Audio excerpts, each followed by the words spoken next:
How my neighbor's husband impregnated her sister. Take an overview of Divine Touch Goods Limited while I narrate the brief story. So from part 1, my neighbor's sister's school were on ASUU strike and her mother went to Omugo and her only option was to come to her sister's house. And after contacting her sister, she told her that she will first inform her husband before giving her feedback. So my neighbor told her husband and he told her to forge ahead. And my neighbor gave her little sister the feedback. Weeks later, her sister called that she would be coming back. The day that her little sister arrived, she knocked and it was her sister's mother-in-law that opened door. She greeted her and she didn't respond. My neighbor welcomed in her sister and the next day her mother-in-law went and brought a girl that she was talking about that will give birth to a male child for her son. So at this point, my neighbor was already tired. She didn't know what to do. And her goal at this point was to take care of her two treasures with all she has. Immediately the young lady moved in, my neighbor stopped everything that she does as a wife. And at this point, their house started being on fire every single day. And even her mother-in-law regretted bringing that young lady because she can't do anything in the house. And when the heat was too much, she left to her best friend's house to cool off her head. And her husband also left to the bar to go and drink because the house was so suffocating for everybody. It was at this point that her mother-in-law chased the young lady away. And then fast forward to the main gist, my neighbor's husband came back extra drunk and under the influence of the alcohol he forced his way through on his wife's sister. 1 month later, the surugede done in the night came out. My neighbor started seeing some weird signs in her sister's body. As someone who has given birth before, she knows when a woman is pregnant. And without any doubt, she went to the nearby chemist to go and purchase a pregnancy test. She came back and told her sister to pour in her urine into a container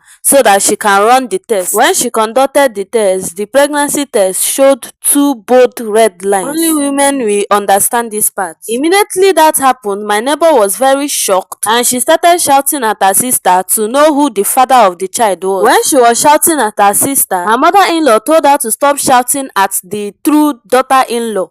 Her mother-in-law's statement answered all her questions. It was so obvious that her mother-in-law knew where mmiri si baa n'opi ụgbọgụrụ. Ngwanụ ụmụnne, bye. Stay tuned for the next episode.